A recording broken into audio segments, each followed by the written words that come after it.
Au cours de ces 180 secondes, nous allons faire une expérience de pensée philosophique. Et pour ça, je vais vous demander de vous imaginer dans un supermarché. Vous venez de terminer vos emplettes, vous avez peut-être même succombé à l'ivresse des promotions, votre chariot pèse lourd et devient difficile à diriger, vous passez à la caisse. Et là, devant vous, se trouve un individu d'une trentaine d'années, costume et barbe bien taillés, très sûr de lui, très arrogant. Je suis sûr que vous l'avez tous en tête, puisque, pour des raisons différentes, ce type, c'est aussi moi, et c'est aussi vous. Bref, il y a un terme philosophique pour désigner ce type de relation entre les individus, la réification. C'est-à-dire le fait de traiter la personne que vous avez en face de vous comme une chose, comme un simple moyen dans la fin que vous vous êtes fixé. Parce que dans ce type de situation, l'individu passe devant la caissière avec son smartphone vissé sur l'oreille et sans un salut ni un regard, lui tend sa carte bleue. Et comment il la traite, cette personne? Eh bien comme une chose, comme un bras permettant de scanner rapidement ses produits et de lui faire gagner du temps.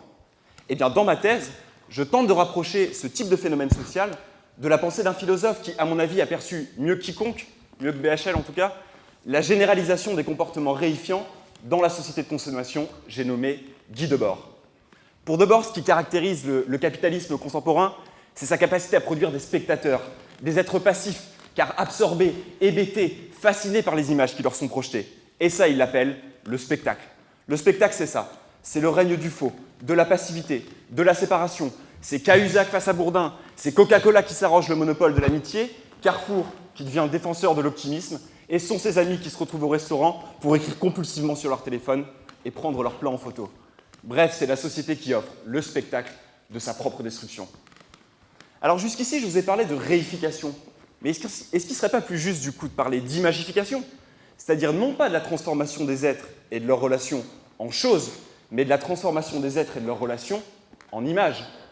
Mon hypothèse de départ, c'est que nous nous rapportons au monde, aux autres et à nous-mêmes par le biais des images que nous contemplons. Et c'est peut-être justement parce que ce type souhaite coller à l'image de jeunes cadres dynamiques et qu'il se rapporte à la personne qu'il a en face de lui via l'image d'Épinal de la caissière inculte et superficielle, qu'il traite cette personne de cette manière.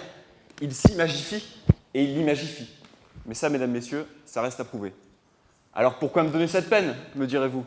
Eh bien parce que pour Debord, la pensée doit allumer en vous le feu d'un pouvoir créateur, ce pouvoir de bâtir votre propre vie comme vous l'entendez. Alors bien sûr, je ne prétends pas que ma thèse changera le monde, mais j'espère qu'elle réalisera au moins ce que je considère comme étant l'ambition du travail philosophique, c'est-à-dire fournir des outils conceptuels pour mieux comprendre la société dans laquelle on vit.